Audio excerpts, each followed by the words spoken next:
Arts. Jamal Ali, Azerbaijan.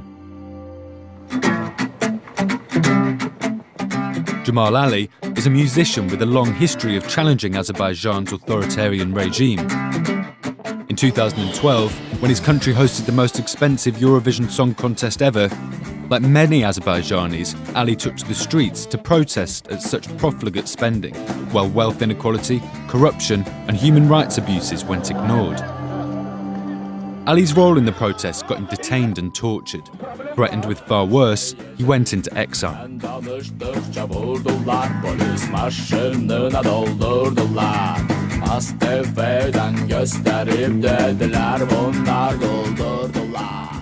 Undeterred, Ali has persisted in challenging the government. In 2016, he released the song Father's Statue in response to the imprisonment of two activists for scrawling a slogan on a statue of the former president. Unable to touch Ali, the authorities arrested the rapper's mother. This senseless display of aggression so outraged the online community that viewers shared and reshared the video, sending it viral.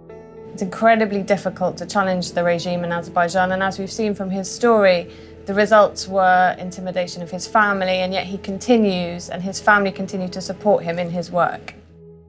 In provoking such a harsh response from the state, Ali has highlighted the repressive nature of the current regime and their determination to silence all dissent.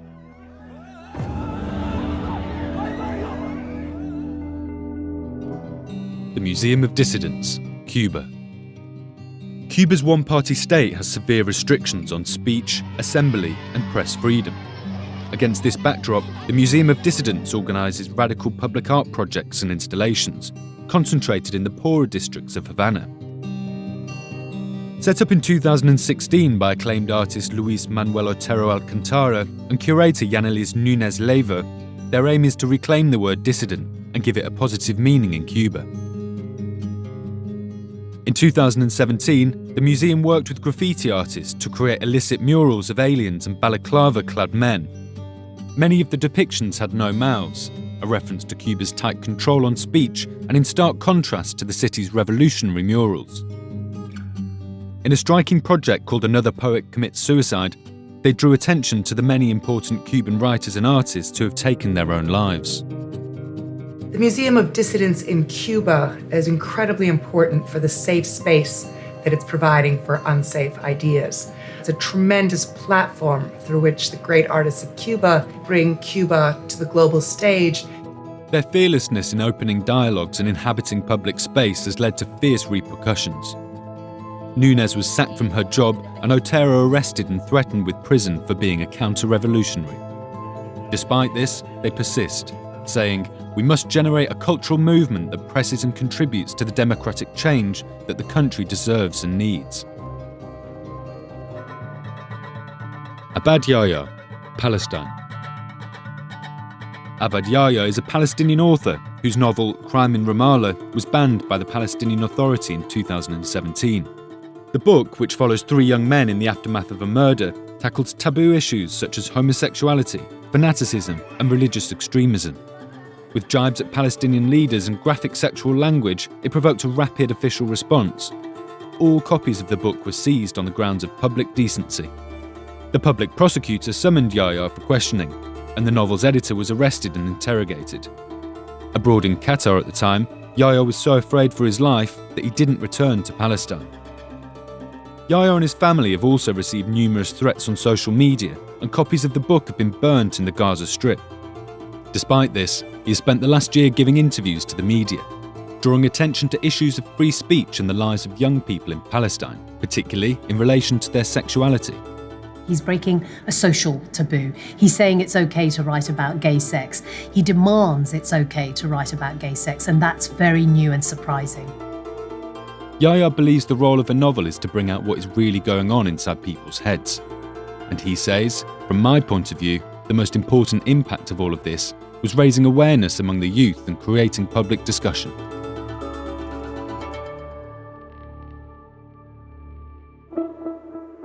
Silvanos Mojova, Zimbabwe. A playwright and activist, Mujova uses performance to protest against the repressive regime of recently toppled President Robert Mugabe, and to agitate for greater democracy and rights for his country's LGBTI community. Mujova specialises in performing so-called hit-and-run actions in public spaces to grab the attention of politicians and defy censorship laws.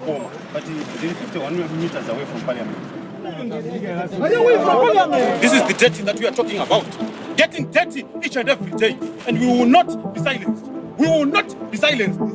These include Missing Diamonds, I Need My Share, a one-man play Mujova performed outside the country's parliament in 2016, and which was inspired by the controversy around Mugabe's admission that Zimbabwe had lost $15 billion to diamond companies. Mujova's action got him arrested, but it also prompted MPs to debate the issue on that very day.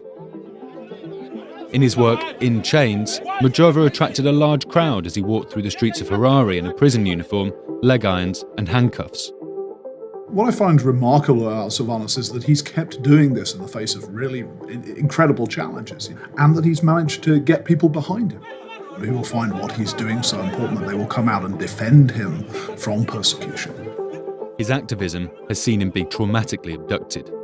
Taken at gunpoint from his home, he was viciously tortured with electric shocks.